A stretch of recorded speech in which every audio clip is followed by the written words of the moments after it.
Bro, it's so windy. I can't believe myself surviving this though. It's like 40 miles an hour out here. Jesus. Dude, look at this. Dude, this is weird but cool at the same time. Usually I get upset by the wind, but hey, everything's staked in, so yeah.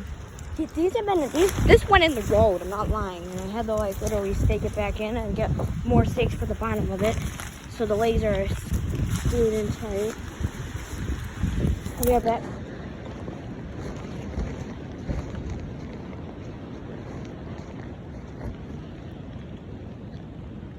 Crap, I actually took one of the stakes out. And I'll be right back with you guys in a minute here.